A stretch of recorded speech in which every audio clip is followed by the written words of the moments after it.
श्री राधे श्री राधे श्री राधे श्री राधे। लला राम राम राम राम राम राम राम राम राम राम राम राम। श्री राधे जय श्री राधे जय श्री राधे जय श्री राधे जय श्री राधे। ये थोड़ा सा ध्यान दीजिए। ये हमारे बाबा तुलसीदास जी ने जो रामचरितमानस पुराने और पंचम सोपान सुंदरकांड जो लिखा है मेरे बाबा ने, तो उसमें दिखाया तो सब है। हनुमान जी ने लंका में जाकर के तरह तरह से उपद्रव किए, लंका का नाश किया, लंका जलाई, बाग उजाड़े, सब कुछ किया, गलत ही किया। लेकिन बाबा तुलसीदास जी ने फिर भी इसका नाम सुंदरकांड रखा। कांड का तो नाम सुनते ही एकदम अजीब से लगने लगता है कि कांड का नाम तो किसी खराब को ही होता है ना। जैसे कहते हैं ना, वहाँ पर ये कांड हो गया, वो कांड हो गया, ये कांड का नाम ही खराब लगता है। लेकिन हमारे बाबा तुलसीदास जी ने ये रामचरितमानस पुराण में जो पंचम सोपान जो कांड लिखा है, इसका नाम सुंदर कांड रखा। लेकिन इसका नाम तो कुछ और ही होना चाहिए। तो देखिए, ध्यान दीजिए भैया थोड़ा सा। कल हमसे पूछा था, तो ध्यान दीजिए कि बाबा तुलसीदास जी ने इसका सुंदरकांड नाम क्यों रखा।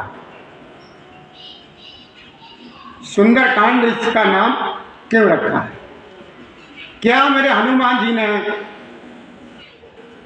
समुद्र पार किया था इसलिए? नहीं। पानी को लांघना भी पाप है। पानी या जल, जल को भी लांघ जाना ये पाप है। क्या क्या हमारे हनुमान जी ने दशानन का बाग बगीचा उजाड़ा, सब कुछ तहस नहस किया इसलिए? नहीं। फल फ्रूट आने वाले वृक्षों को तोड़ना भी बहुत बड़ा पाप है। क्या हनुमान जी ने लंका जलाई इसलिए? नहीं, ये भी बहुत बड़ा पाप है। सुंदरता को खत्म करना या उसको तहस नहस कर देना, ये भी बड़ा भारी पाप है। तो क्या ये लोग ये कहते हैं कि हनुमान जी चुपके से गए और सारा काम करके आए? ये भी गलत है। किसी के घर में बगैर इजाजत के और बगैर पूछे घर में प्रवेश करना, यह भी एक बहुत बड़ा पाप है, अच्छा नहीं। अब ध्यान दीजिए कि मेरे बाबा तुलसीदास जी ने इसका नाम सुंदरकांड क्यों रखा है। तो देखिए, सुंदरकांड इसका आप मतलब जानते थे तो बहुत अच्छी बात है, नहीं तो हम बताते हो। आप ध्यान दीजिए, इसलिए सुंदरकांड नाम रखा है मेरे बाबा ने, तुलसीदास जी ने, कि जब ये सभी वानर समुद्र के पास जब पहुंचे हैं तो उधर जाने के लिए कोई तैयार नहीं हो रहा था। उधर जाने के लिए कोई तैयार नहीं हो रहा था। सब अपनी अपनी कुछ न कुछ बताते थे प्रॉब्लम, लेकिन वहां पर हनुमान जी चुपचाप बैठे हुए थे, बिल्कुल शांत उसमें बैठे हुए थे। अच्छा, और अब थोड़ा सा ध्यान ये भी दीजिए कि जितने भी वानर थे उनमें सब में बड़े बूढ़े जामवंत जी थे। सबसे बुजुर्ग जामवंत जी थे और सबसे नव युवक मेरे बाबा हनुमान जी थे। बजरंगबली सबसे नव युवक, यानी सबसे कम उम्र में थे हनुमान जी। तो हनुमान जी को जैसे ही जामवंत जी ने समझाया और याद दिलाया कि हनुमान जी, तुम्हारे समान यहाँ पर बलवान कोई नहीं है, तुम ही इस काम को कर सकते हो, जिस तरह से समझाया,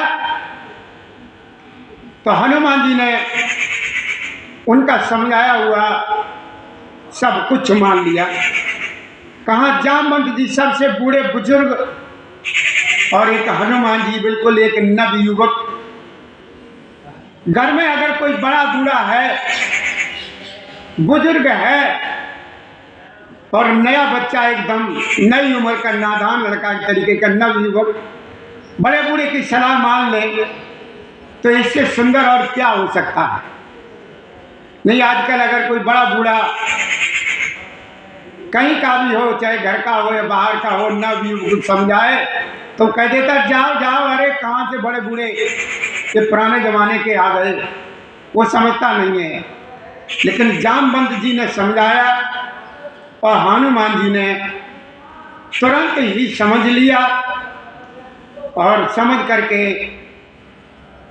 जो काम उन्हें सौंपा गया था हनुमान जी ने बड़े अच्छी तरीके से उस कार्य को निभाया।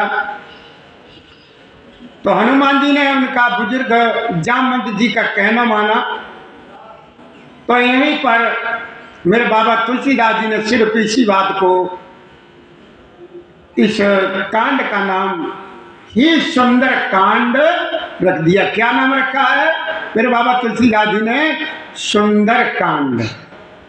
नहीं तो और कुछ भी कह सकते थे, लंका जलाई है तो अग्नि कांड रख सकते थे, कोई सा भी कांड रख सकते थे। लेकिन एक बड़े बूढ़े एक बुजुर्ग जामवंत जी का कहना एक नव युवक ने माना हनुमान जी ने, इसलिए जो ना मेरे बाबा तुलसीदास जी ने इसका नाम सुंदर कांड रखा। और आप लोगों ने सुना भी होगा जब अंगद जी जब लंका में पहुंचे हैं तो भरी सभा में रावण के दरबार में अंगद जी ने कहा था कि देखो दशानन, जो तुम्हारी लंका को जला करके गया है वो तो बहुत एक छोटा सा बानर था, बहुत छोटा सा बानर था।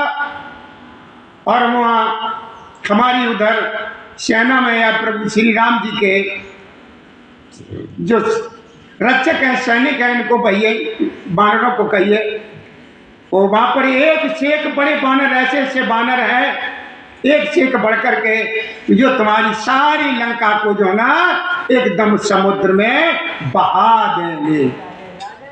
ऐसे ऐसे राक्षस हैं वहाँ पर, कनम वो बानर हैं, सॉरी भैया राक्षस नहीं बानर हैं। तो ये तो बहुत छोटा सा बानर था जो आपकी लंका को जला करके चला गया। रावण ने कहा और उन लोगों ने कहा इससे भी बढ़कर के, हाँ कई कई गुना इससे भी बढ़कर के बानर है जो तुम्हारी लंका को जला करके, क्या जलाना तो बहुत दूर की बात, ऐसी खत्म करके समुद्र में सारी लंका को बहा करके चली जाएंगे। ऐसे ऐसे तो इसीलिए मेरे बाबा तुलसीदास जी ने ये पंचम सोपान का नाम, इसका नाम सुंदर कांड दिया। आप लोगों ने सुना, कल भैया जी ने हमसे पूछा था तो मैंने उनसे कहा भी था कि आप मेरे साथ चलो वहाँ पर सुनाएंगे, सभी लोग सुनेंगे। उनको बताया भी था और आप लोग भी ध्यान से, जिसके दिमाग में ये बात हो, आप लोग पढ़ते थे ही रामचरितमानस पुराण में सुंदरकांड पढ़ते थे ही हर मंगलवार को। कुछ लोग भैया लोग ऐसे मंगलवार पढ़ते हैं, कोई शनिवार को पढ़ता है। तो मेरे बाबा ने इसका नाम सुंदरकांड जो है ना इसलिए रखा है, इस वजह से रखा है सुंदरकांड का इसका नाम इसे दिया। जय श्री राधे, जय श्री कृष्ण गोविंद हरे मुरारी, हे नाथ नारायण वासुदेवाय नमः।